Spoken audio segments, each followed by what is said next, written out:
I think we did all our talking before the podcast. Oh, did this start already? Now it started. Okay. This is it. It's done. Starting and finishing. Oh man. So yeah, this is the new studio. How do you like it? Yo, it looks good, man. All we're missing is a 12-foot picture of Pantelis. Well, now that you said that, what a weird mistake to do. I don't know what I'm gonna do with it really, because it creeps me out. They told me to put it in the office here, but I can't. I don't want to look at my cartoon face. It's bigger than me. We put it next to myself. The head, everything is bigger than it's just weird. It's Stalin-esque. This is what the Third Reich used to have, like propaganda photos like that. I can't have that around. You should have it around. Maybe it'll boost morale around here, you know. Not in the podcast studio. Maybe in the actual studio, like where we film other stuff, maybe. Okay. But in here, like you're doing a podcast with me and then you're staring at me behind me. How fucking weird would that be? I'm weirded out just thinking about it. So no, but I'm gonna figure. What have you been up to? I haven't seen you in a couple of days. Yeah, I guess it has been a couple of days. Not much, just getting caught in some sweet old Montreal traffic. Oh yeah, accident, huh? Last second accident. Yeah, accidents, man. Because right now people can't fuck around on the roads, man. But they do. It's so strange every winter. It's like they forget that snow is slippery. Yeah, any sort of break in the consistency. So like today was a warmer day, so I feel like the people driving BMWs and shit just started driving like assholes. Overconfident. They're like, yeah, it's fucking nice out. Let's go. Let's change lanes without any fucking turning signals and They're stuff. pretending it's summer. It's Yeah. fucking February. Yeah, it's the middle of February, man. Get it together. I don't know about this city's drivers. I almost got in an accident coming here because somebody didn't stop at the stop sign. Mm-hmm. And then as I was going, it was my turn. He just sped through. I honked at him. He stopped the car and he was yelling, "Oh, what the fuck?" He was yelling. I was the one who committed it. I was just shocked. I was like, "What, is this guy fucking insane? Like, this is why there's a problem here." They just don't know. Are you a one honk person? Or are you like meep meep? Or is it like meh? You lean on the horn? No, I don't lean on the horn unless I have to. Like unless somebody's not moving for a while. Yeah. Normally, what I do is I just tap it so I can let him know. Yeah. I guess it depends on the infraction. That's a good question. I think the bigger the infraction, the more mad I am, the longer I'll hold it. The longer you hold it, you know? Yeah, exactly. But I won't do the because it bothers me. Yeah. I'll only do that if I've been honking for a while at somebody who's just stopped for no reason, blocking the road. It happens sometimes, but people think, why park where there's parked cars? I'll just park right in the middle of the fucking one-way, and then I'll hold it until they come out and move their car. But it's rare. It's rare. Normally, I don't run into that. I learned because I had a car without a horn for a while. That happened to me last week. Yeah. Oh, the horn died out? Yeah, I brought it to Canadian Tire because I didn't know what was wrong with it. They said that there was some corrosion, and they cleaned it up, and now it works. Okay. But it was just that day. Remember the day when I was coming with you? We're going to Ontario? Yeah. I almost got into an accident because the lady started cutting into my lane. Just now I own this lane, apparently. And I couldn't honk. She almost hit me. She noticed me last second, and she started to like panic in her car, like she was trying to apologize from the window. I was just shaking my head because there's nothing I could do. I can't pull the finger. It's an older lady. Yeah. But I was just like this. But at the same time, like, really, what is there you could do? There's some really bad people who have really bad tempers in traffic and should not be out in traffic. And I've been guilty of that at times where I was like, wait a second, what's my end game here, you know? Yeah. I kind of catch myself, like, what am I doing? I've been there, too, where I regret it and I feel bad. I'm like, oh, I can't believe how much of a maniac I am on the road. It's weird, right? The second you get behind the wheel of a car, you're the biggest piece of shit you've ever met in your life. Yeah. It's like owning a gun almost, you know? Like, is that what happens when you own a gun? Yeah. Oh, you just start like, you know, that overconfidence just comes out. It's crazy though, man. I'm scared for my life sometimes. Remember that dirty drive back from Ontario? That was scary, yeah, because there wasn't much we could do. It was the middle of the night. There's no lights for some reason coming back into this province. And there was those snow plows. You try to cut around them, but there's these turns. Some people don't have their high beams on. Some people do. Some people keep their high beams on when they're coming right at you, so you can't see the turn coming because they're blinding you. It's or they have their high beams on and they're behind you, and then you can't. It's such a. Nobody knows how to properly drive. I think people need to learn that driving isn't about them. You have to drive for other people because as good of a driver you'll be. It's a community thing. Yeah, exactly. You have to respect that other people can at any point just like drop a water bottle and then run you over. You know, fuck.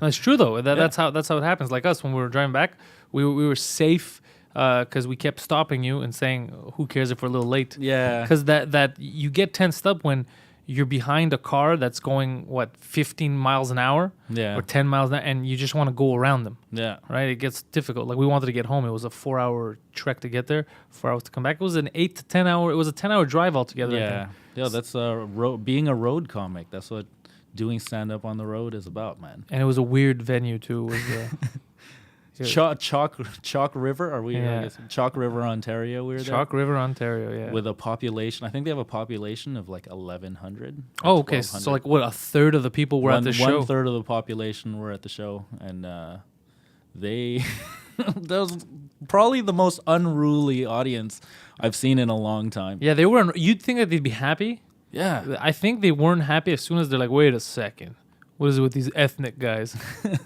It was definitely, you walk in and you get a "we don't like your kind around here" vibe. Yeah. But they ended up being nice. Yeah, they ended up. I mean, 90% of them were nice. It's just that during the show they were very unruly. Yeah. You took. Thank God you were hosting. Yeah, I really ate the brunt of it. But I knew. I was like, I'm not letting them get away with this. I'm gonna wait it out. You know, like I'm not bringing your headliner until you shut the fuck up.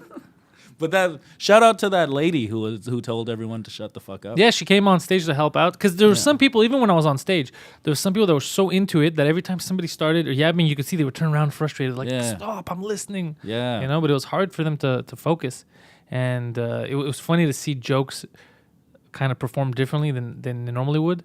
Like they would get a different result. Like the whole race thing that was impeccable because I have that joke where the first line when you hear it, you assume that it's racist, right? Until you hear the second line, you're like, oh, he's not a racist. He's fucking with us, right? Yeah. They heard the first line, and they started clapping and whistling, like, yeah, he's on board. So when I fed the second line, it just got silent, like, oh, shit, no, he's not one of us. And it was so funny because I've never had that happen. Yeah. Such a weird...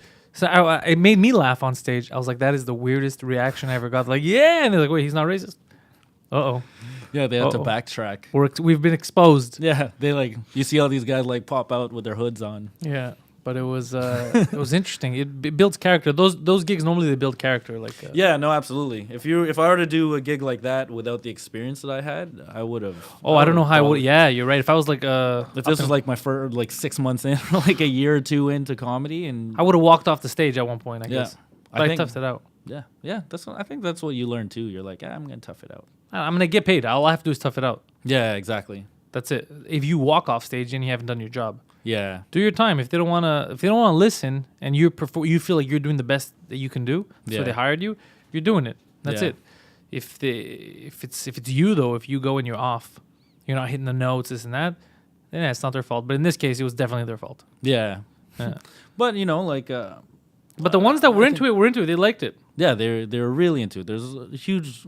I'd say a third of them were very into it, and a third of them did not know what the fuck is going on in the world in general. So they just don't know how to act, and it's probably one of their first times out. An airplane in public. What the hell is an airplane? Yeah, exactly. It's fucked up, man. But I had a moment. I remember when I was up there. I just thought of what the hell is his name? Bernie Mac. You ever see that Bernie Mac? Well, he's like, I don't give a shit about you motherfuckers. I ain't scared of you motherfuckers. Yeah. I love that. That one, I always think about that whenever I feel like there's an unruly audience of people. Or I think of Bill Burr. Philadelphia. Minutes. Yeah, the Philadelphia. Oh, yeah, of course. Those are the two that I always think in my head, oh shit, it's one of those moments, Yeah, and you embrace it. Yeah, but then, as a comic, you survive and then you're stronger, I feel like. Afterwards. Yeah, because nothing really happens. It's just in the beginning, when you first start doing comedy, you just don't know how you act like, oh my God, everything is over. So they're not all on board.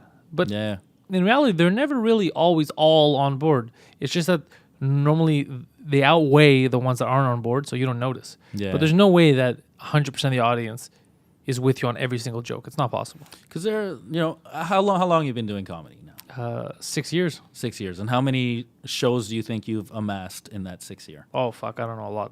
Yeah. Could be hundreds or thousands of shows.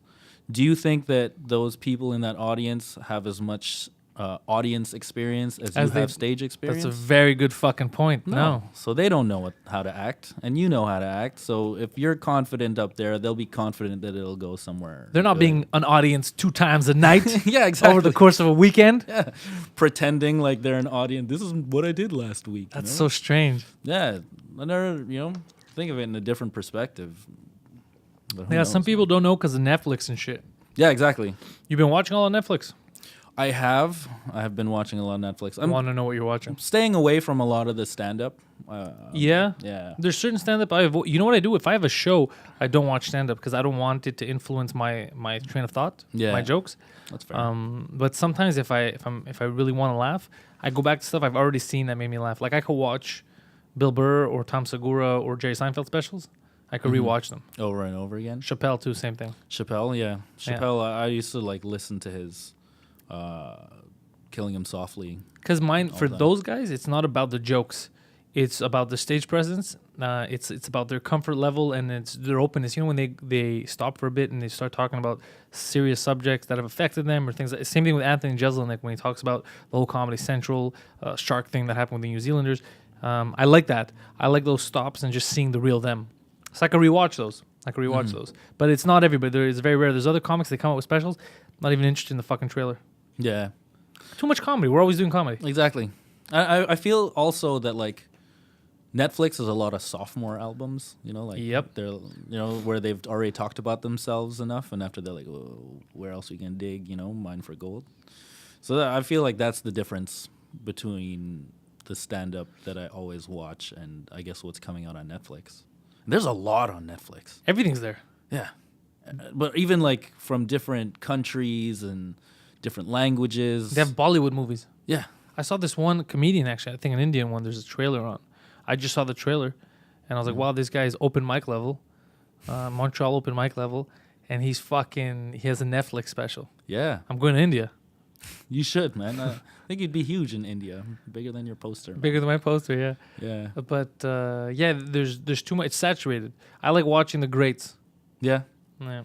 Yeah, well, I guess that's what's happening in comedy right now. But there's shows, too, on Netflix that I get stuck on. Yeah, I binge watched for the month of January. I watched all of New Girl. Really? I wasn't expecting that shit to come out of your mouth, but go on. Yeah, I really liked that show. Yeah, is that good? Yeah. Don't fuck with me. Don't make me get into some... I'm not. Like classic like sitcom style, a bunch of people living in a house together and they're stuck together and they got to make it work. Like Friends? Yeah, exactly. Same type of shit as Friends. So it's along the same lines that or like a How I Met Your Mother, I watch just tons of shit on Netflix. I'm always like, whenever I'm working, I'm putting that on in the background. So I checked out Peaky Blinders. yeah. And It's a good show.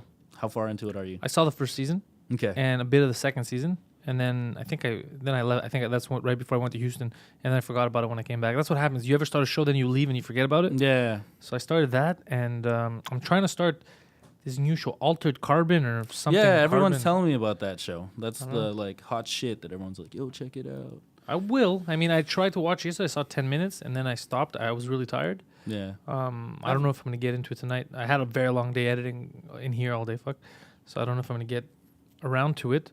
But I want to get into. There's another show. There's that movie, the Cloverfield movie that came out that they announced. Yeah, I saw that. I watched the first 20 minutes. Fucking garbage. Fucking garbage. I didn't like Cloverfield. That's the thing. I didn't like Cloverfield either. Yeah. I didn't dislike it. I was just like, okay, it's here. Like I lost interest. I saw the second Cloverfield that they called the second. I don't know how it's fucking related with John Goodman. Right before, just so I could get prepped for it. I was like, man, I don't really like this that much either. Like, it's not that special. And then 20 minutes of the third one, I was like, okay, I wasted my life. Fuck this shit. Never again Cloverfield. We're done. So I'm never falling for another Cloverfield fucking trap again. I want to watch Black Panther, though. Okay.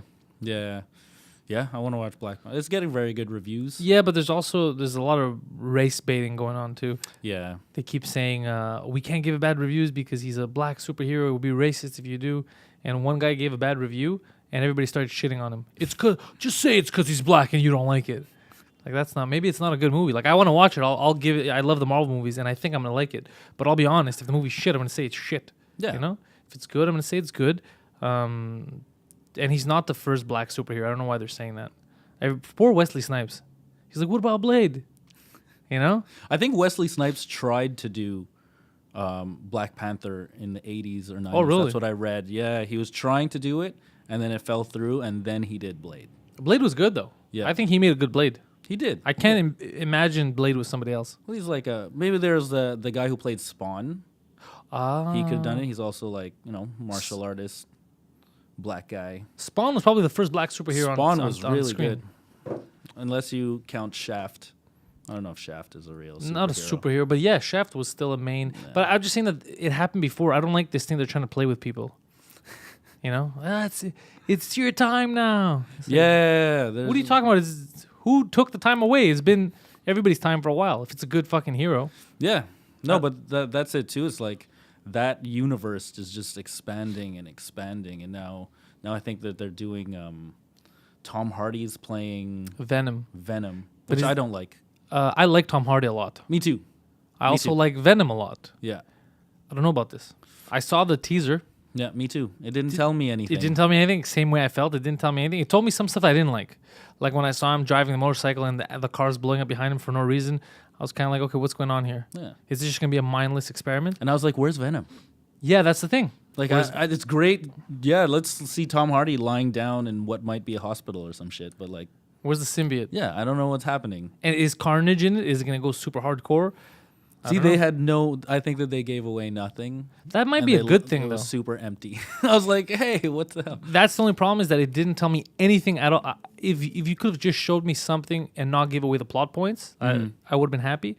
Because I didn't like how, remember Batman vs Superman? Yeah. Gave away all the plot points before we saw it all. We saw the entire movie in the trailer, and then when I went to watch it, I was like, "Holy fuck, this is just a trailer." Yeah, you were better off just watching the trailer. It was a lot less confusing than the actual movie. You're 100% right. So I didn't want that to happen again. I hate it when movies give away too much. Yeah. So I was when I saw the teaser or whatever.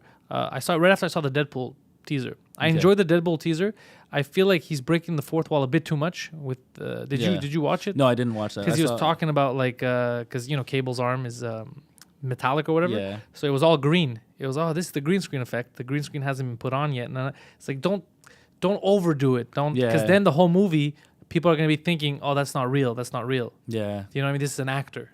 I don't like it when they go too much and they take you out of the element. You know, out of the disbelief. You suspend disbelief. Yeah. So let me suspend disbelief for a bit. You know. Yeah. It'd be a good idea. Ryan Reynolds. He's been playing Deadpool for years. He's been the same fucking character in every movie he's ever played. Ryan Reynolds plays Ryan Reynolds in everything that he plays. Yeah. But I like his Deadpool. I think it's a good Deadpool. I can't see it with anybody else. Like Van Wilder, Deadpool, same guy. Same fucking guy, yeah. Yeah, same dude. It's like Van Wilder left and became went to the military. Yeah. Almost got killed. Yeah. One thing about the Venom movie I want to say is, I don't know, they're not saying if Spider-Man's involved in it, but how can you not have Spider-Man in a Venom? I mean, the whole costume is based off the fact that first it affected Spider-Man. Exactly. And it took the spider type of and that theme. shitty like Tobey Maguire rendition of it, which is pretty shit. Do you remember that? That was pretty. That was hot garbage. That was so bad. I remember being so excited going to the movies. Yeah. And I knew within the first 10 minutes that it was going to be a bad movie. Do you remember that movie at all? Yeah, of course. Okay. So if you remember in the 90s, for people who don't remember, the Spider-Man cartoon in the 90s was probably the best Spider-Man cartoon because it took some liberties when things were too complicated to redo.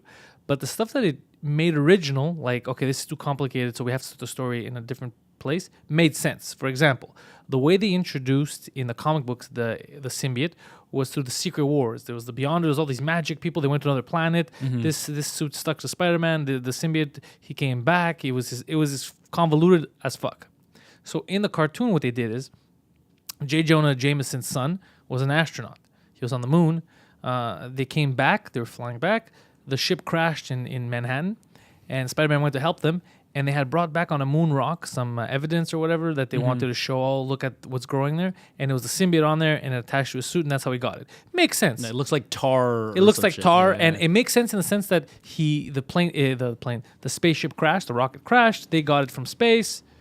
He was in there to save them because they had crashed in the Hudson, I believe. So there's a story to it, right? It makes kind of some sense. And also they introduced J. Jonah's son as what he was doing. Yeah. Now in Spider-Man, Tobey Maguire, in the second movie, they showed that J. Jonah Jameson's son was an astronaut. So I was like, they're going to use the same thing. Perfect. It makes sense.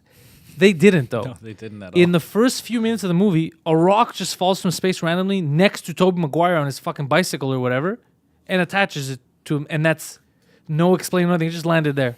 So stupid. I was like, really? You couldn't spend an extra 10 minutes figure out a fucking better plan. It just lands next to him like it was planned. Like, come on, man. But then you'd have to shoot like. Imagine how expensive it would be to just shoot the scenes of this guy that we really don't give a shit about, and he's like in space, and then they have to film like the crashing and all that stuff. So take out all the Sandman. The Sandman wasn't strong in that movie. Yo, Sandman was terrible. It was actually. useless. Yeah. And same thing with the Goblin, the new Green Goblin. They try to cram too much shit into it, Yeah. and none of it worked. I'd rather have one villain to deal with, but it's a good, strong villain, like how the Joker was in Batman Returns or whatever. Yeah. Not Batman Returns, the new one, Dark Knight Returns. Dark Knight, yeah. That was Heath Ledger's, like that kind of stuff, like a strong villain that really goes well. It complements the hero and enjoy. You don't need to have fucking 50 people. That's what DC fucks up on now. They look at Marvel and the universe is expanding so much that there's always new heroes that they think, oh, people just want to see a lot of heroes at once. But it took Marvel a fucking, 15 years to get to where they Yeah. are now. And they're trying to do it in 2 or 3. Yeah, they're really trying to speed up the process and do it all and then I feel like they break it into different parts and then they don't even talk about which part they're going to do. And Yeah. then when they're putting together the movie, they're like, oh shit, we didn't really think this through. Yeah, there's a lot of plot holes and all this stuff. And I Yeah. want to like it. Like, I love comic books. I love comic book movies. But DC's making it increasingly difficult. Like, what's the last one they did? Justice League? Justice League. I didn't even watch it. Saw it in the theaters. It wasn't the worst movie ever. There was some fun to be had. But, man, what's his name? Superman? I forgot what his real name is in real life. The whole movie, his face is CGI. Yeah, because Here. of the like mustache or whatever. Yeah, because he signed a contract that he can't shave a mustache for another movie, and he had a big bushy mustache. So you know how weird he looks? Like you could tell right away. I was like, man, is it me? Is it my head? Is it these 3D glasses? Like, why does he look like that? Right? And I found out after because I thought I was going crazy. I was like, why would half his face be CGI? I thought I was just seeing it differently.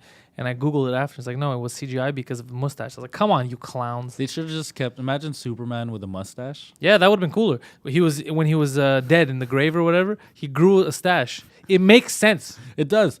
Because Let him grow the rest of it. Then there's what can they cut it with? Do they cut it with conventional scissors? Would that work on Superman's face? But that's the thing. Like right now, how does he keep a clean face like that? Is it kryptonite scissors?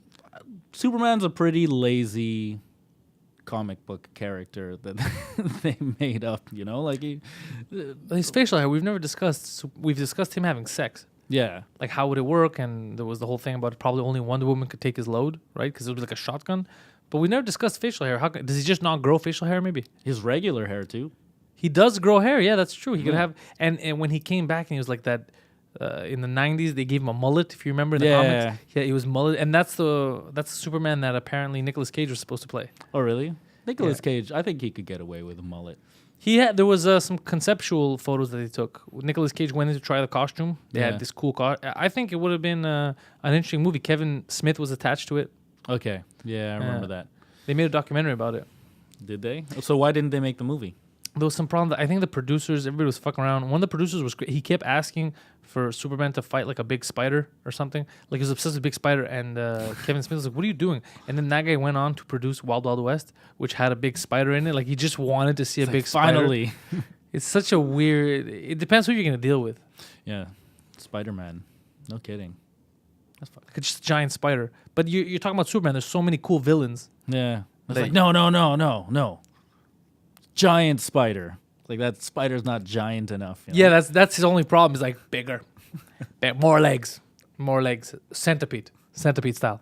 A giant one. It's definitely a very difficult undertaking to take on something that people love so much because there's so much fandom. Like if me and you Yeah. decide to create a YouTube show about anything, we make it up from the ground up. Nobody's gonna get mad at us for continuity reasons and for keeping the canon because we're creating the canon. Yeah. But if we take something and adapt it, it could be a masterpiece, and people will still be mad because everybody else's imagination, they thought about it growing up, reading the books a different way. So the second you envision it, like, whoa, this isn't correct, And you want to talk about people geeking out. That's like the geekiest of the geeks. Yeah. So they're gonna really pay attention to all of the like little details and stuff. I try not to, but sometimes it affects. Something. If they remade Pulp Fiction right now, I Yeah. would know little things that might bother me that they took Yeah. out because I'm expecting it. To me, that's part of the universe. It might be important to me, but in reality, in that universe, it might not. If you ask Tarantino, he's like, "No, you could alter this. It's not a big deal." Yeah. You never know. Speaking of Tarantino, you heard about him and Uma Thurman? I saw a headline, but then I didn't read into it. So on Kill Bill, I believe, there was a car crash. Mm-hmm. There was a scene they were going to film. She didn't want to do it. She thought it was dangerous. He spoke with the stunt people, reassured her it's going to be fine. She ended up crashing. She still suffers from some like post-traumatic symptoms. stress. I think some kind of concussion symptoms. And he apologized. Like he said it's the worst mistake he's ever made. And he leaked to her. He found the videotape, the behind the scenes of her crashing, which, because she never talked about it, she was like never supposed to talk about it or whatever. So he leaked to her knowing that she was going to leak it out to the public and it was going to do him some damage. But he still felt like he should do it. So he leaks it to her. She puts it on Instagram. People start talking.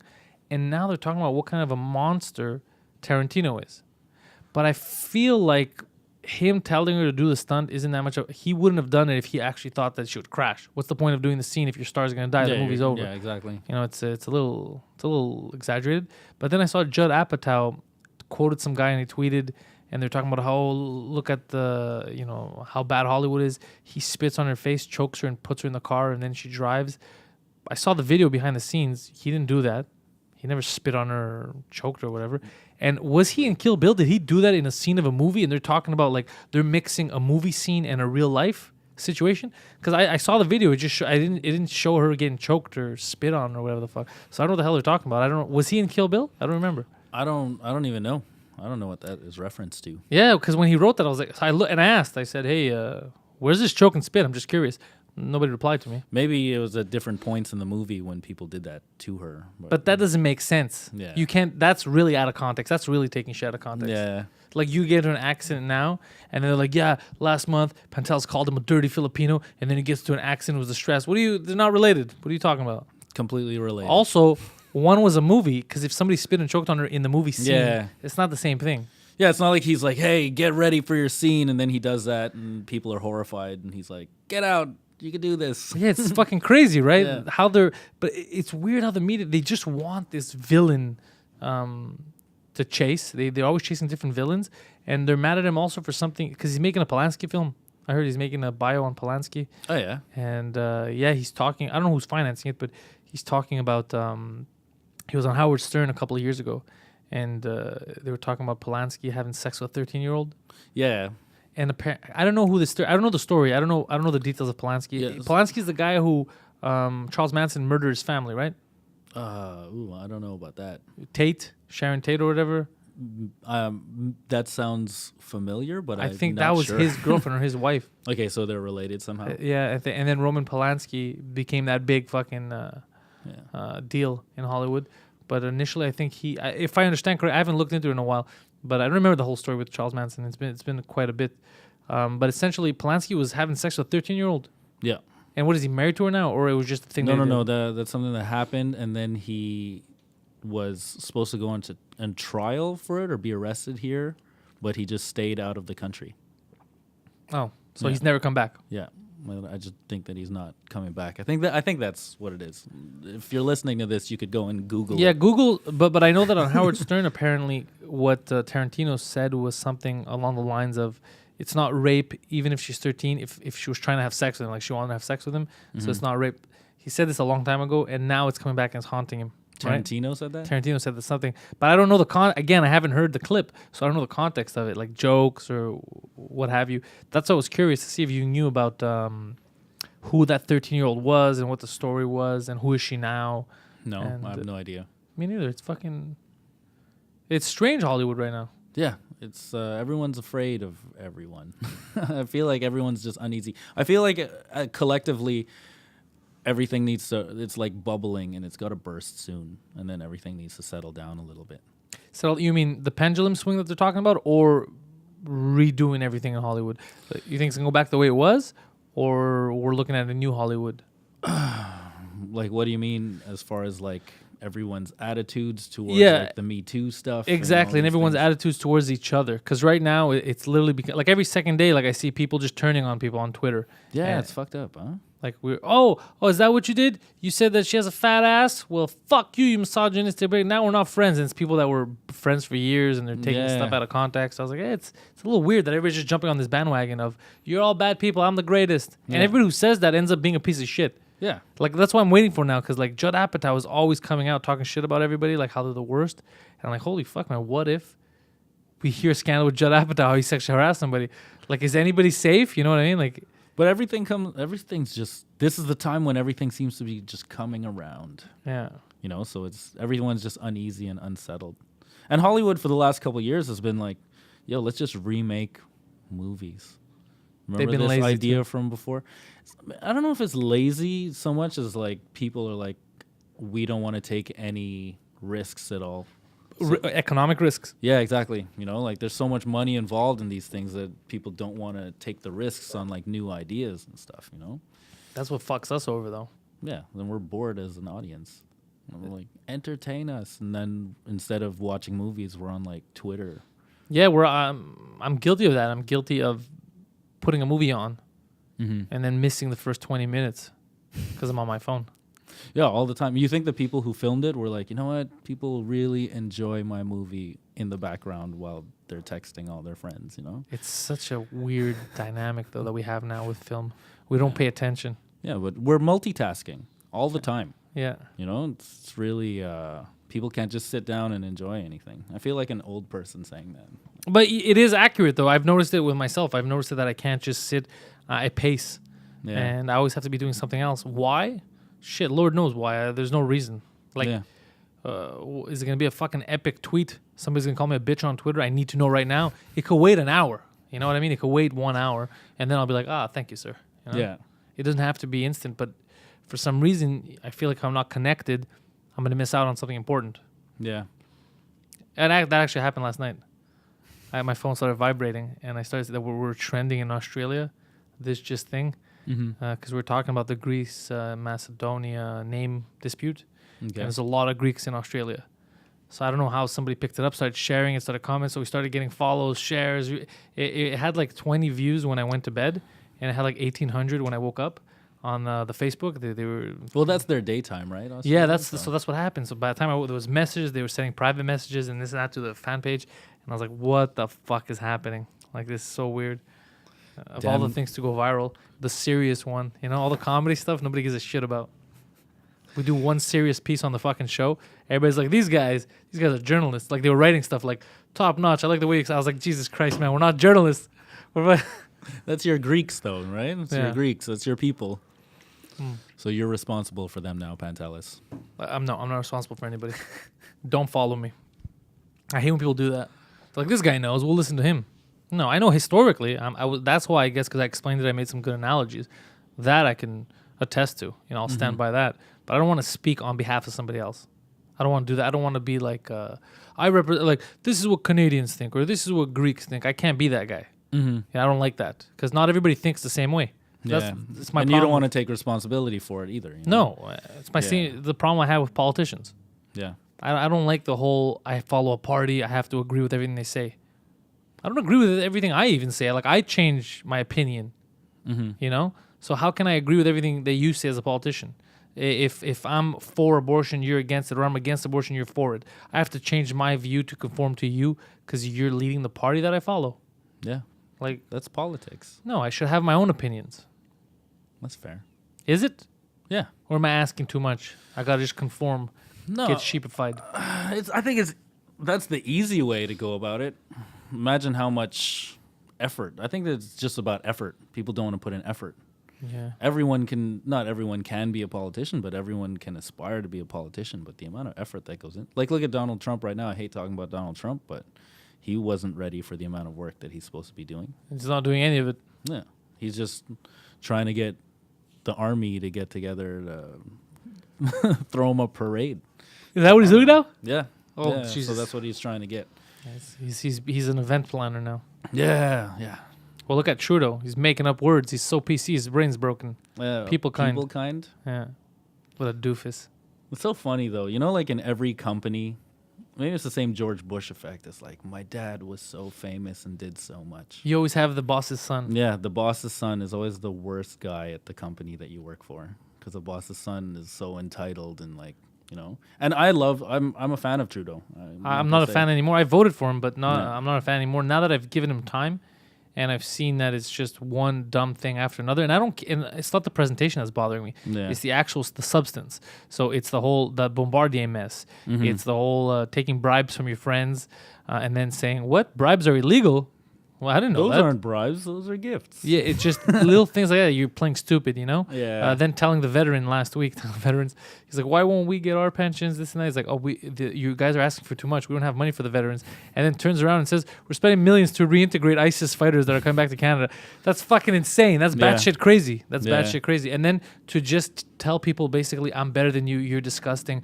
I'm the biggest feminist in the world. You're all scumbags, you know? And this people kind is just another example. It's pretty funny though. I laughed, but I was just shocked that a real leader said this to somebody, made up a word on the spot. He's like so PC. He's like, how do I fuck with this girl? Like, tell her that she's wrong and she's a bigot. We don't use mankind. And then he said now that it was a joke. Yeah. He says it was a joke. Why are you guys taking it out of context? It was a joke, right? You know how badly I feel like being, really, sir? Huh. Well, then you might want to check in with Mike Ward because he too said a joke. Yeah. And I thought you said you can't make jokes at certain things, right? It only works for you. You can only joke inappropriately. As a fucking prime minister, you dickhead. But everybody else, you send him to the Human Rights Tribunal. Yeah. Well, I don't know if he's necessarily has much to do with that. No, but at the same time, he is one of the people. He's one of those people pushing. There's limits. There's language police. There's he's around with the Bill C-61, right, for pronouns. Naming the thing that Jordan Peterson was fighting about, that it's illegal to call somebody by the wrong pronoun. That's dangerous. That's dangerous territory. Yeah. That's very dangerous territory. So it's illegal to call somebody by a fake pronoun that they made up, but it's legal for you to make up words on the spot to put somebody else on the spot to make them feel like they did something wrong. But it was a joke. Oh, yeah, that's it. That's all it is. Yeah, man. That's all it was. You know, he didn't buy all those helicopters. He didn't sell all those helicopters to Duterte in the Philippines. He did, though. Yeah. No, it's just a joke. It's a joke. It's dangerous, man. Yeah, no, that's what I'm saying. He doesn't give a fuck, but he plays it off. Like he's like, I'm the best feminist. But yeah, of course I got to take care of my Saudis. You know, They love women down there. They love them so much. They make sure they can't get into any car accidents. Pretty much. Let's not let them do anything. I don't know, man. I don't know about where we're headed and what's going on. And we as humanity, not as a country. It's strange because everybody keeps saying the pendulum's going to swing the other way. But I don't want that either. I don't want a hardcore right either. Yeah. I want us to be closer to the middle. It doesn't need... Why does it necessarily need to be one side or the other? We were leaning towards the middle. This is what happens. We were leaning towards the middle. We went through, I guess, a couple of years of right. You know, not obviously authoritarian, but, you know, conservative values. We started getting pushed towards the center. I feel like we went through a couple of years where it was great, both for North American countries at least, where you could say what you want, but still people would look out for you and your well-being. You know, you had, and then it just started to go so far left, like now, where, oh, you're using the wrong pronoun, you're a piece of shit. Oh, you don't want to have sex with me because I have a dick. That means you're a homophobe. Like weird things that are just so out of the realm of that. It's the tweets that I saw about if straight men, the reason why they don't want to have sex with transgender males, is because they're homophobic. They're homophobic, and what the fuck? Well, no, if they're heterosexual, they're not attracted to penises. That's the reason. It's not because they hate you. It's not because they're scared of you. That's not what they're attracted to you. Then are you heterophobic for not wanting to fuck a girl if you're into guys? I don't understand. Like, I feel like people are too quick to just, their fingers are faster than their brains. Yeah. You know, so they're like tweeting all this shit. You have a bad date. That sounds like someone who had a bad date. Yeah, maybe. And it's like, oh, you have a penis? Yes. I'm not into that. You fucking homophobe. Yeah. Scary. There's a fine line to draw between a homophobe and a heterosexual person that doesn't want to have sex with the same sex, right? Yeah, but nothing's fair. Nothing's fair. And everyone has a position and they want to defend that position regardless of logic or other people's opinions. You know? The regardless of logic thing is very true. Yeah. They don't care if it makes sense. Same thing with the flat earth. Yeah. Flat Earth, man. I got a nice comment on the flat Earth on my Instagram video because I was making fun of NASA, and I made fun of flat Earth because I'm like, wait, just to because I was making fun of NASA. I go, just to be clear, the Earth is not flat. You know, just in case people would get that from the video. And then within minutes, I got a comment of the Earth is flat. Flat Earth is real. I was like, I knew they were gonna come out of the woodwork. Like, but do you think they all just have like a better sense of humor than us? in the beginning, that's what I thought. In the beginning, I thought that it was just a big joke, and they were gonna come out and be like, "Fuck you," like a big Andy Kaufman, kind of what David Acker was telling us. You remember in the car we were talking about it? Like, I thought it was gonna be a big reveal. But now the more I look into it, like with Shaquille O'Neal and all these big names that really believe that the Earth is flat, I'm like, no. I see, because people talk about conspiracies, right? I see where they could distrust NASA. NASA has lied before. NASA will continue to lie. So I see where the distrust in that is. I see where the distrust is in the government. The government has lied. The government will continue to lie. However, just because they lie a lot and they lied about a lot, doesn't mean that everything they say, the opposite is true. You know, if they say it's cold outside, oh, it's fucking warm, guys, put your t-shirts on. You can't go to that level. You can't go to that extreme that everything that you just got to do your own research.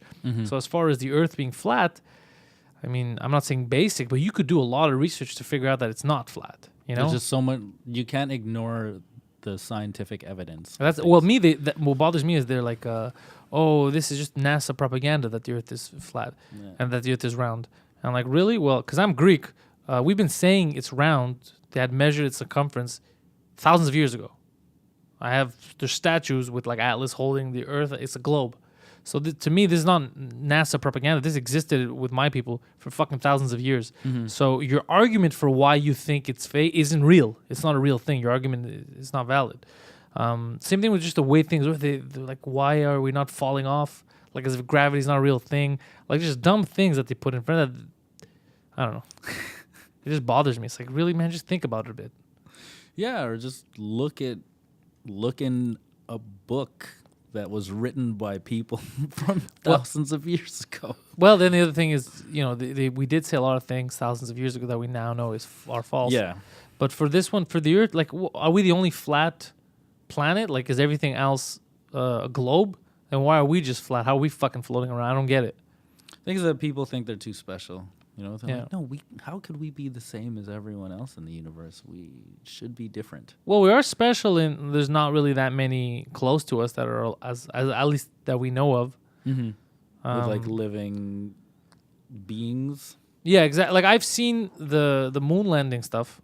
The moon landing, I strongly believe there's some fucking sketchy shit there. Yeah, me too. Yeah.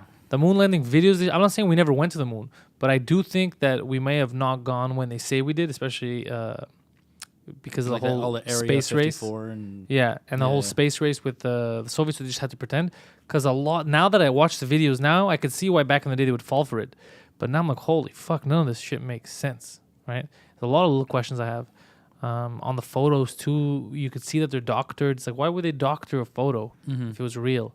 Also, who's taking... What I used to joke about was the video when I guess they're leaving. And I'm like, that poor cameraman that had to stay on there just to get that shot. You know, like little things that bug me about the whole shoot, you know?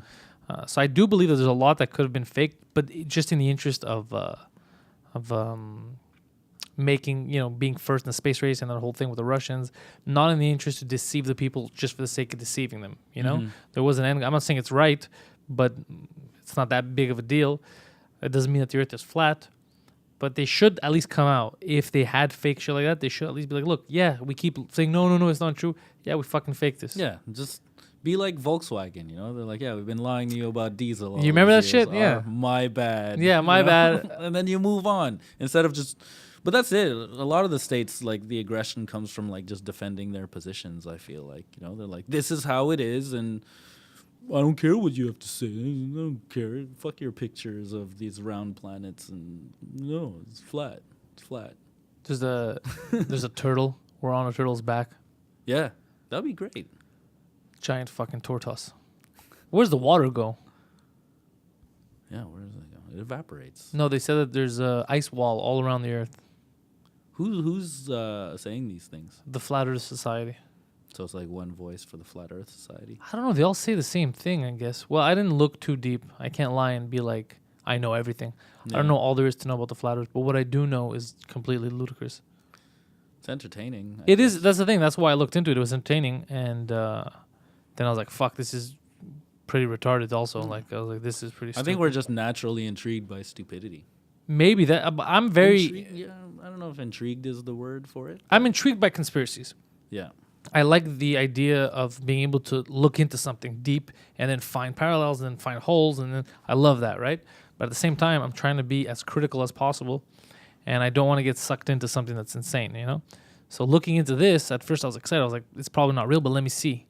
And I was like, oh, this is completely stupid. This is just simple scientific facts that they're just avoiding talking about, you know? Yeah. And I was like, I don't like these fucking people. Like, they're purposely deceiving themselves. Who lies to themselves? You know, like it's just a weird fucking thing to be in. But at the same time, they're grouping them in with every conspiracy theorist out there and every type of conspiracy. So they're trying to say that because Flat Earth Society exists and they're crazy, that the government can do no wrong. They've never committed false flag operations, which they have. They've done it in Canada. They've done it in the States a lot.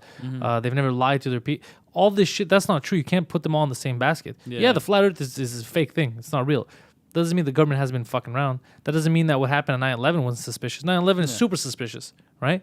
But they're grouping it all into the same thing. Now they say, oh, you believe in conspiracies or you're a flat earther, stuff like that. They try to group you into the Like craziest everything thing. is nothing, everything or nothing. Which no is a in smart between. tactic to use if you're trying to discredit people in front of people who are also very easily influenced, swayed. Yeah, Absolutely. You know, there's all the like religious people who are like, I need something to believe in. Yeah. You know? People just want to believe in something. Maybe, you know, being part of a flat earth society. It's inviting. it's a community, Yeah, it's a community of other crazy like-minded people. Yeah, exactly. It's a little scary actually. Their meal of choice is guaranteed pizza. Guaranteed the feeds- crust feeds a lot of people. The crust is raised just a bit, you know, so that the sauce doesn't get out. And then they're like, look at this. This is the holiest of holies. No, I'm sure they're upset when they have pancakes and it like the Drips on the syrup side. drips off the side. Like, it's not supposed to work. Raise up around the edges. Raise up. It's just... It's very silly. It is silly. That's how I see it. It's silly. But I don't want us to forget about all the good conspiracies that are out there, man. Like, I want to know about the Pope's assassins. I want to know about that shit. That's cool. I've looked into that a bit. Does the Pope have assassins? Yeah, the Pope has assassins. Well, it had assassins. I can't, maybe the Pope now said, go home, people. But apparently, from what I had delved into, the Pope's assassins are really fucked up because a lot of them weren't just paid assassins like you would find, like mobsters. It wasn't like that. It was actual religious, like warrior monks. Oh, yeah. So, like, they were fucked in the head. Like, they believed everything that they were doing was not for money. It was, like, for the grace of God. So, if, somebody was talking shit, like, I'm going to expose how many kids got fucked by this priest or whatever, and it was really damaging, and then they just go missing or these guys would get axed. It was these fucking warrior monks. No, man. You get people believing in something. And Oh, they're willing to go. Well, same thing with Off the ISIS. rails, Same thing man. with fucking terrorism, right? Yeah. Somebody believes deeply into something, they're going to go hardcore. Yeah. Yeah. No, it was nuts. So that was cool. I like looking into 9/11 conspiracy. I think the first conspiracy I ever looked into that I ever got like mesmerized by was 9/11. Yeah, me too. Because it was so such a thing that the whole world like lived it Yeah. at the same time. you And know? we grew up in it. It was Yeah. that changing moment where we were kids, and then that fucked everything up. Now, I took a photo on the top of the Twin Towers in August. oh shit! Yeah, beginning of August. 1 month before. Yeah, me and my friends went down, stayed in a really shitty place in the Bronx, Oh wow! and I was like, yeah, New York. Nah. I wasn't even allowed to drink yet. Oh my god! Yeah, so I was in that weird How old were you at stage. that time? I was like 18. Oh yeah, you're older than me. Yeah, I'm an old guy. Fucking Asians, you don't age. Yo, we don't. My dad, he he colored his hair. My dad's like 72, and He looks fucking 40 now. he colored his hair by accident. He bought the like Just for Men with like the black guy with the big beard on it, and he's like, yeah, okay. And He it was, accidentally- like, jet black hair. Oh, he wanted to just lighten it up a bit, No, he wanted to like make it like brownish. You and he know? went full black. full black, but then he looked like 40 years old again. So it was so funny, you know. We were like, "Who's this young man?" My dad's like, "Yeah, I don't know what I did." Let's go out tonight, guys. I want to Yeah. try on this new hair. Yeah, we went out to a club. But it was a turning point, though, the 9/11. And in the beginning, obviously, I was sad. I didn't think there was any conspiracy. I didn't know about a lot of the shit the government was doing. And then as I got older, a couple of years later, I started looking at some suspicious things. Like, I had never heard about Building 7. till years later. And then that kind of confused me. I was like, wait, why was this not mentioned? This is a pretty big deal. So I looked into that. I was like, fuck, that is super suspicious, you know? Yeah. Then I started looking at just using my head. Like, for example, the passports, remember? Like, jet fuel, they were saying burnt the building down. It burned so hot that it burned through and it went down. But the passports of the terrorists were found a couple of blocks away. I was like, and they were intact, like, perfectly. I was like, wait, what? You know? And then footage of it looking like explosions, like mini explosions. Yeah, mini explosions. And then I was like, what the this is so suspicious. Then the people that were that they said were dead, like terrorists that were dead, that some of them were actually living, like the people they showed the photo and the names were living in other countries like Jordan or whatever, but they were like regular people. And then like, one day we just saw a photo of like my cousin. Yeah, and we're all like, what the fuck is, and then they're like, oh, Americans are just making this shit up. And I was like, what the hell? That's so weird. This guy can't even travel the States anymore. Yeah, and he like, came out of, didn't they say he came out of Canada? Like there was one guy out of Canada, I remember. Yeah. There was so many smoking guns. Then the fact that NORAD was being told at the time to stand down. Do you remember? Like, it's just, they were doing a drill that day of planes getting hijacked and going into the World Trade Center. The same day, they were doing the same drill as what was happening in real life. Little things that apparently they tell you when you're a detective, remember that there are no coincidences. They tell you. So if there's something, you have to look into it. You can't just look, it's a coincidence. And this one had fucking 10, 15 huge coincidental things that were going on at the same time, right? And I was like, what in the dick is going on here? It's very suspicious. Same thing, I think a week before they had went in there to do something. There was so much suspicion. They took out a second, they tried to take out a second insurance plan on it for acts of terrorism. And then when Silverstein, the guy who owned the building, he tried to collect money twice because he said it was 2 planes. It should count as 2 attacks. And they only gave him 1, I think. But it was just a lot of weird. I remember looking. I don't remember all the details now because I was big into it years ago. But I remember so much. I was like, oh, fuck, you cannot trust anybody. There's fuckery afoot here. There's so much information, too, you know, like after the fact. The only thing that really seemed genuine to me now that I think about it is like George Bush's reaction. When he was crying? Same. Yeah. I honestly believe that Dick Cheney knew about this shit. He was behind a lot of it. Yeah. But he was in charge and he didn't tell Bush shit. I think Bush really believed that he was right. Yeah. I think Bush believed that going into Iraq, they were responsible. They had weapons of mass destruction. I believe that he believed it. Yeah. Now, look, at the time I didn't. At the time I thought he was the fucking mastermind behind it. Now he's a puppet. He's a puppet. He doesn't. He was just there like, hey guys, you know. So because he felt it, you could see his remember the video of him being at that school with the kids? Yeah, when they told him. Yeah. And he was just like, what the fuck is happening? He didn't know how to react. I felt like that was 100% genuine. That was 100% genuine, and that's not the reaction of. Like somebody who just kind of plotted, like a criminal, that's not the reaction of a liar. He's not that bright to do that. A guy, yeah, you know, like that's some committed acting there, and I don't think that he's smart enough to do that. And then another thing was the 9/11 commission. When people were asking, you guys got to ask the proper questions, so they built a whole commission. And what kind of country would do that? Oh, we have to make a commission that's impartial. What kind of country would assume that there is a chance the government was in on it and would have to put those measures in? And then they did things like Cheney had to speak only with Bush there. They had to do it as a pair, so Bush doesn't say anything stupid. They have to do it behind closed doors, and they're not under oath.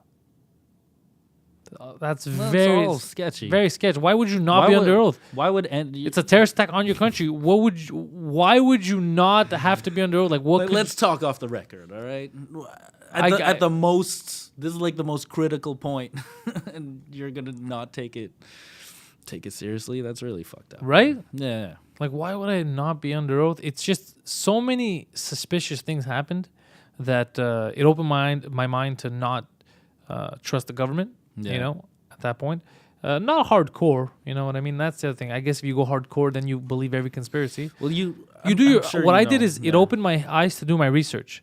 So I would always research a lot of shit, and there I'm convinced that there was something was going on. You know, I'm convinced. Also, they don't want to mention Building 7. That actually did come down. Hours later, it came down. They said that it was because of no plane hit it, but it came down the same way. They said it was because of debris. None of it made sense. It came out the same way. It came down the exact same way, and they said that the other two came down. It looked like a controlled demolition. This one came down demolition style. No plane hit it. So what's your explanation? Why didn't this one just crack a bit or what? It doesn't make any sense. And in an interview, this is what's fucked up too. And I think it was on, I don't remember who the fuck, but they interviewed a short time after that guy that owns the buildings, Larry Silverstein or whatever the fuck. Yeah. And he talked about Building 7. He said one thing that was suspicious. He said, we made the decision to take it down or something. But To pull it. We made the decision to pull it, I think, or something like that. He said, wait, who made what decision? I thought you said that it fell because of the debris or the fire. And why did you say that you guys made the decision to demolish it? And then that makes everything else suspicious because it fell the same way the other two fucking fell, which looked like a controlled demolition. So there's smoking guns everywhere, but they don't give a fuck. Who's going to stop them? yeah. Because then you have all kinds of idiots who go, no, you're crazy. There's a smoking gun in front of you. All I'm asking you is to look at it, right? Mm-hmm. Same thing with, remember when they took out all the footage around the Pentagon when it got hit? Yeah. Why would you hide? Who are you hiding this footage from? It's so convenient. It's so crazy. Yeah. They went into every gas station, this and that, all around. Anybody that had footage from outside parking lots, only the one video that you can't see well, that's something is the only one that was allowed to be shown to the public. But why? Who are you protecting? Why would you hide that footage? Why wouldn't it be public? It's just so suspicious. But Yeah. all of it's suspicious, man. All of it's suspicious. That's why you just don't. And it don't hit the trust one. anyone. It hit the plane or the rocket, whatever the fuck hit the Pentagon. Hit the one place where they had those trillions of dollars. Remember that went missing? Yeah. Oh, now it's gone. We can't account for trillions of dollars. Do you remember? So fucking suspicious. Yeah. So suspicious. All of it is so fucked up. All of it is so fucked up. They took out a lot of people too. Yeah. They offed a lot of people. If this was a movie, you would know. Like you're watching, like, oh man, what's going on? Something suspicious. But it happens in real life, and you're like, oh, it's just a coincidence. But the whole time in the movie, you're like, oh, that George W. Bush. Yeah, and then the reveal Yeah. is that fucking Cheney was Yeah. masterminding this. George Bush's father definitely had a hand in this. Yeah. Senior had a hand, yeah. Senior had a hand. Senior, you know what I'm suspicious of? I heard that Senior was working in the CIA during the time that Kennedy got assassinated. Oh yeah. Yeah. There's some very... You're all conspiracies. You go deep into like I go- Reddit. No, not Reddit. What I do, I just like, Sam, they bring somebody up and I'm interested in that person, right? Yeah. So then I started Googling that person. I look into that person, see what they're doing. And then I was looking into the Kennedy assassination because that was super suspect, right? Yeah. And I was like, why the fuck would the CIA want to kill the president? Doesn't make sense to me. And actually, I wrote this. I did something for history years ago when I was in Concordia. I wrote a nice little essay. I got a B+ on it, so it was pretty good. Congrats, man. And I wouldn't have passed if I wrote bullshit. By the way, people who are saying these are conspiracies, if I wrote one thing that wasn't fact checked, you fail. It's a history class. Mm-hmm.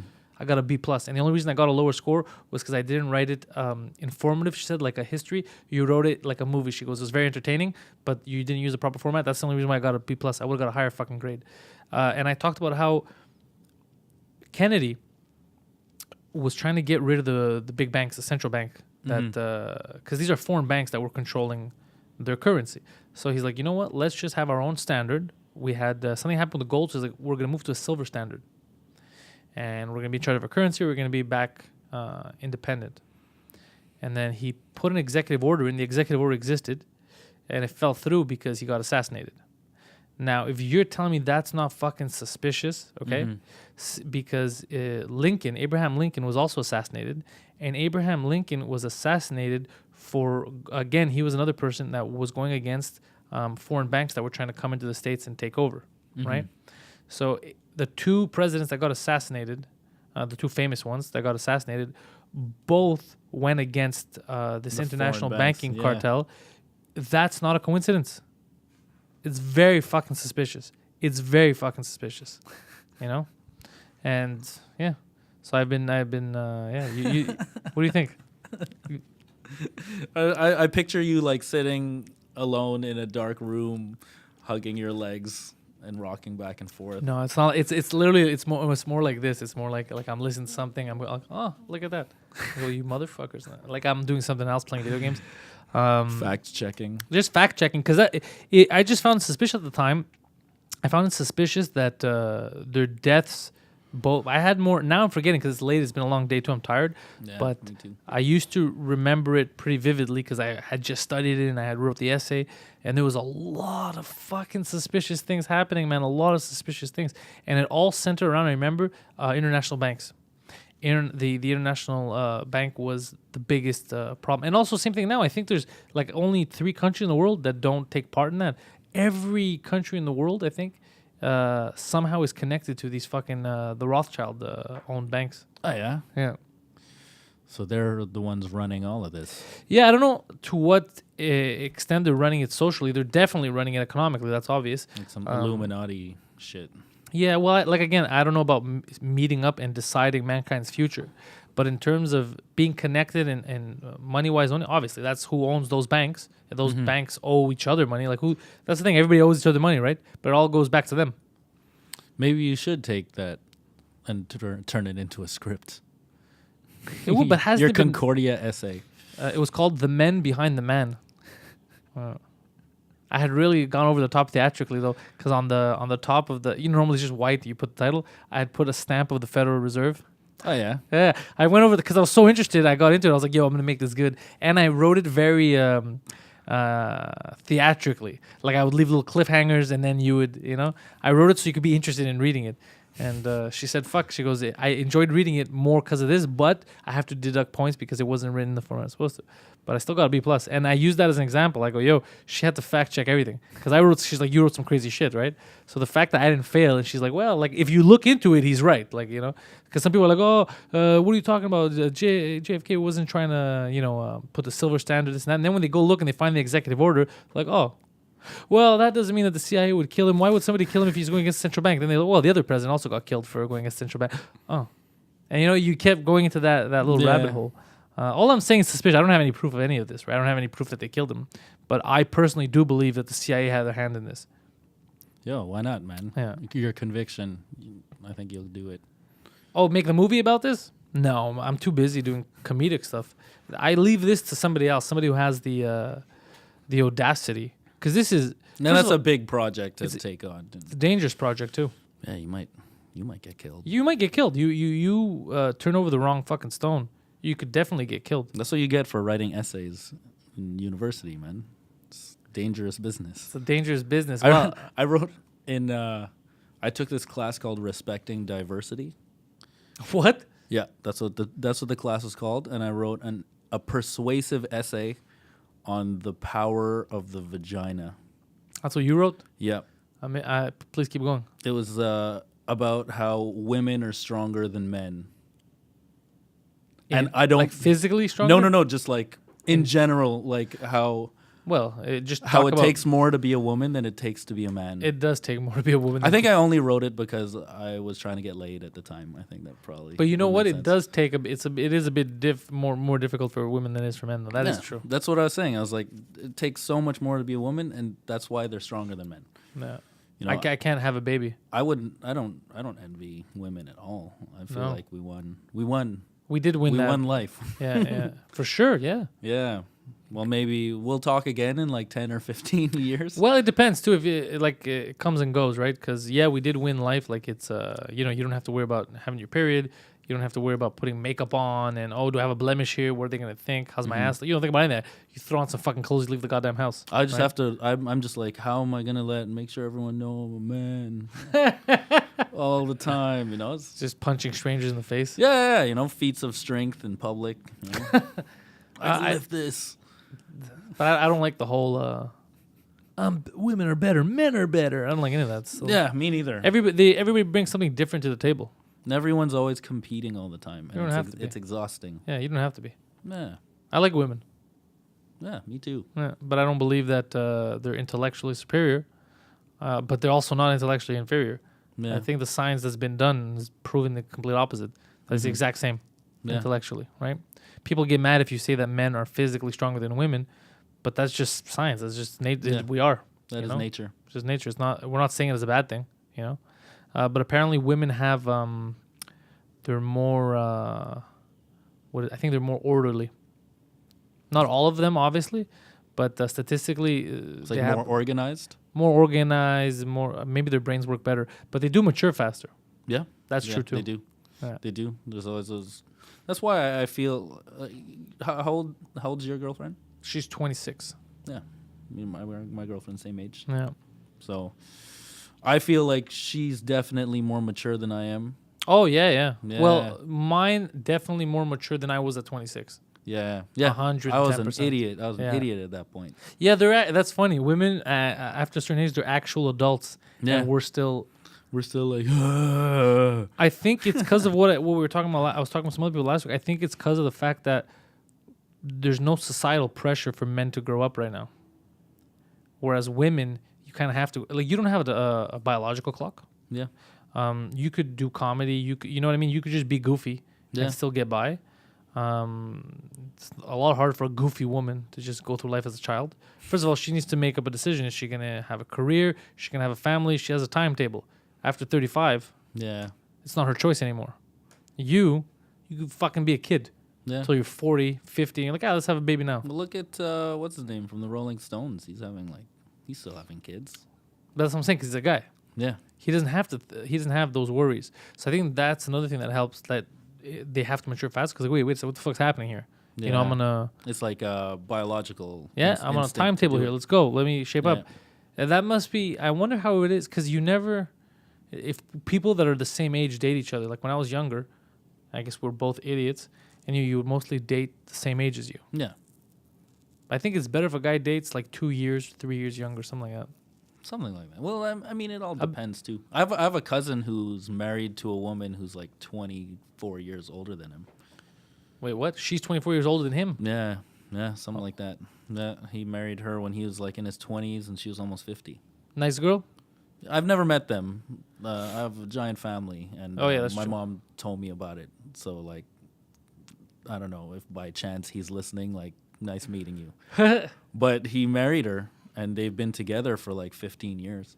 So now she must be in like her 60s, and he's in his 40s. That's too much. Yeah. That's too much. But at that point, like, women do have a longer lifespan than men as well. Yeah, No? that's true, yeah. Odds are one of you is going to die and leave the other one lonely. But in their case, who knows? Well, I don't know if she's going to outlive him, though. That's a big age gap. Yeah, Like, what's the average? It's maybe 5 years, 7 difference. I imagine. Not fucking 15. I imagine 10 might be a little bit over the difference. I figure it's probably around like 6 to 8. When somebody dies, yeah, that the other Yeah. one goes within 6 to 8 years, yeah. Yeah. That's sad, though, right? Because especially if you go second, so you just lost the love of your life. You've been living together forever. If you still care about each other, you might hate each other. And then you gotta be basically alone. You're without them, somebody that you were so used to, which is part of your day every day. Yeah. And then you just don't have them. It's just you. I think that also adds to the second person dying faster, because it just slowly kills them inside. Yeah, no, absolutely. I think that's what happened to my grandparents were together from when they were like 17 and 15, and they had 17 kids.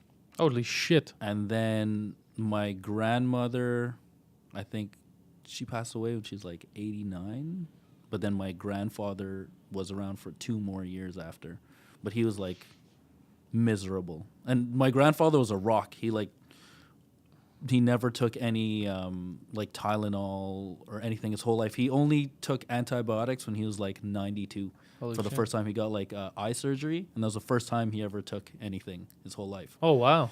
Yeah, so he was like a beast of a man. And he just felt terrible without running her. a farm. Yeah, and I think his time was just like, okay, it's time. So it's kind of like peaceful for him. So it's kind of like nice. Because he's like, I have nothing else to live for. This was it. We built everything. Yeah, And my partner's gone. yeah. Until the end, he was like very sharp, slightly racist, but that's It's to be expected. that's to be expected. Yeah. I mean, I have no excuse. You're like, I have the racism of a 92-year-old man. Yeah. That's what I self-identify as 92. It's funny because That's fair. You get your citizenship, your senior citizen discounts. I love it when people like to take jokes out of context. I joke about certain things, like, oh, that's obviously a joke, right? And then like the race thing, whenever I say stuff like that, they're like, oh my God, you're openly racist. I'm like, no, that was a fucking joke. Like, I also talked about being an astronaut. Yeah. You didn't question me on that. You know what I mean? You didn't say like, oh yeah, you're a fucking astronaut. You're like, oh, he's clearly kidding. But the race thing, or something, I was like, oh, right away he's a. Now, does that mean you're agreeing with Trudeau's logic at this point? That it's just a joke. Yeah. Well, I'm a comedian. He is not. That's fair. Yeah, he's got another job. No, the true thing, I don't feel like he said it as a joke. That's the other thing. No, he didn't. I feel like he thought they're gonna love this, and then when he realized, oh shit, women are not this stupid. I misjudged But them. people just put their foot in their mouth. Yeah, You remember when Trevor Noah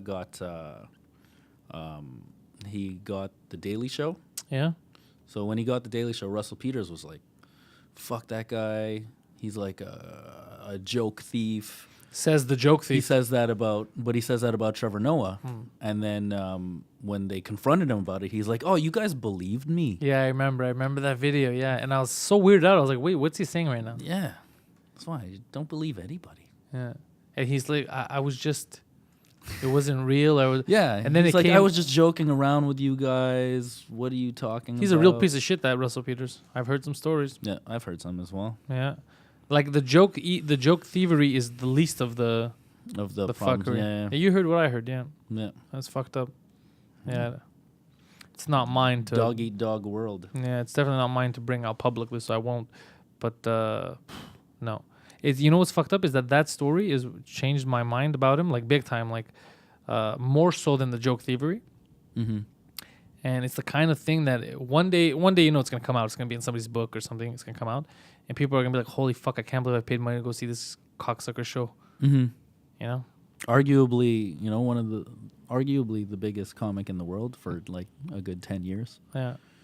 You know, early 2000s to like there. Then again, there's Indian Detective that's on. Yeah. You think it's good? I don't know. It's a great title. I just saw the title and I was like, that's the laziest title I've ever heard.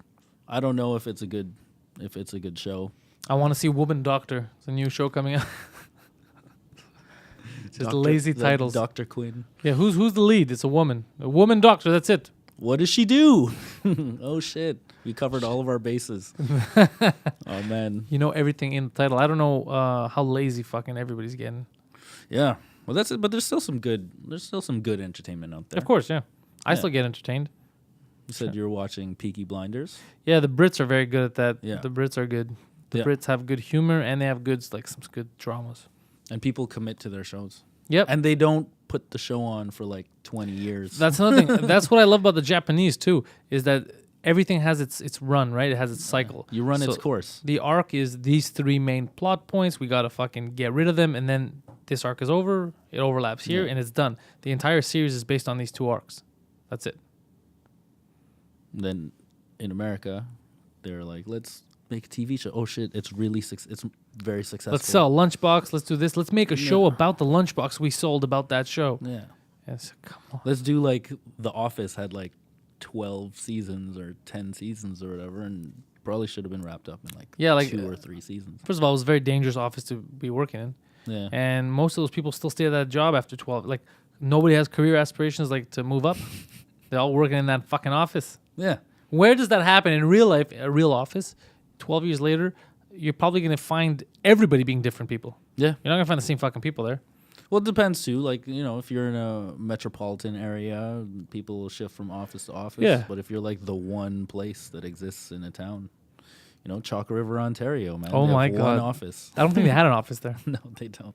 Their office is a farm. I would like to know how to farm. I wish I was able to do that. That's a good skill to have, yeah. Yeah. That's the thing. We don't have these like regular skills. My parents grew up on a farm. Mine too, yeah. But I would never want to like kill an animal. Just, you'd have to do it. But if you ask me now, the choice between buying it at the store or killing it, I'd be like, I'll definitely pay money for somebody else to kill it. Yeah, I get what you're saying. No, I'm just of the opinion that I think we should know at least what to do. Yeah. In case. So you're like if zombie apocalypse happened. No, I was thinking more of like a natural disaster, not something stupid like that. Like just we have a couple of fucked up winters or summers, or there's a couple of droughts here. You know, resources are a bit more scarce, right? So you got to move out of the city. And then if you move out of the city, well, what do you do? If you don't know how to utilize the stuff that's around you, what's the point? Mm-hmm. You know, if I don't know how to milk a fucking cow, even if I have 10 of them, if I don't fucking know how to milk them, if I don't know how to make cheese. First of all, how the fuck do you make cheese? Bacteria. Okay, then I have an even crazier Milk. question. Well, people who milk cows, right? Okay, so you already have the first question of who the fuck thought of sucking on a cow's titties. Okay, that's one. Whatever, somebody did. It's like delicious. But how many other animals did they suck their titties before getting to the cow? And they're like, And he's just sucking everybody's dick in the village. And like, what are you doing? I'm just testing. I'm gonna go on the animals next. Don't worry. I'm the milk expert. Yeah. That'll be it. Let me see man milk. The original So- milkman. Then how the fuck did they discover cheese? Because that's a big process. How did they go through the whole process? How did they know to go through the whole process without stopping it in the middle and then never going to? You know what I mean? Odds are it happened by accident. Same thing happened with bread. I forget what they were trying to make, but then they left it in the corner of the room, and then it rised, and then they're like, "Oh shit!" Then how the fuck come did everybody start? They didn't have internet back then. One person's broken telephone, man. You tell your two friends. It they wasn't tell the s- four friends. But bread exists for way before. Bread exists when there was like fucking no towns. Do you know what I Yeah. mean? So how the fuck did everybody find out? I have a lot of these fucking questions, man. Like I want to know. you have too many questions. That's why they're gonna kill me. Not enough time. That's why they're gonna kill me. Too many questions, not enough time is the name of this new podcast I'm starting. That would be a great fucking podcast name. Who's this guy? And I just asked the same questions I think everybody is wondering. But I think this was a good podcast. It was normally we're more active. Yeah. But we're both so tired. I think both of us are just Such a long fucking day that it's just we're subdued, but it was fun. Yeah, it's good times. Where are you next? What are you doing next? Next, I am doing a gig, I think, in a curling club. Are we together? When is that? The 16th Of March? February. February? Really? March 2, I'm doing something Let me see. along the lines of that. Of the same type of thing? Yeah. I think it's like doing a bunch of like curling clubs and winter festivals. I think that's what's happening right now. That's this time of the year around here. Curling club and winter festivals. I don't like. Wait, outside you can do this shit? No. Well, we did the other festival, the Hudson one. Oh, we did that. I was there. Yeah. So it's all these different like. So I am on. God damn it. March 3rd. Third, no. I'm not. March, because I think it's the same guy that's doing the curling club with you. So that's why I thought maybe we're on the same thing. But no, I'm on the 3rd with him. No. Maybe it's another curling club. But that is curling clubs need to be entertained too. Where are they going to find you? Where are they going to go, Paul Baluyot? I don't know. You could go to paulbcomedy.com. It's all in the description if you look. I've already Yeah. put it. That's how I am the future. You are. Paul B Comedy Very on organized. Instagram. I very much like your My dog videos. cartoons and Yeah. videos. Yeah, I'm an obsessed. You're an obsessed dog person. As Yeah, I well. love my dog. Yeah. How's your little dog doing? So I can't wait to get home and just fucking rub her belly. Isn't it so? You worry about so many things, and then you get home and you're like, Everything's fine. The dog's good. I'm good. You start petting the dog, you forget all these conspiracy theories Yeah. that are shitting on your brain all Yeah, day. yeah. Forget about them. I just kiss the dog. Go. "Frrr," play with the dog, and then I'm like, oh fuck everyone else. I have the dog. Yeah. That's all that Conspire really to take over the matters. world. I don't care as long as I get my dog. Yeah, I'll be okay. I'll chill out in a bunker Yeah, with a dog. with a dog. Yeah, everything will be okay. But Paul Baluyot, thank you for coming on the show. Thank you for having me, Pantelis.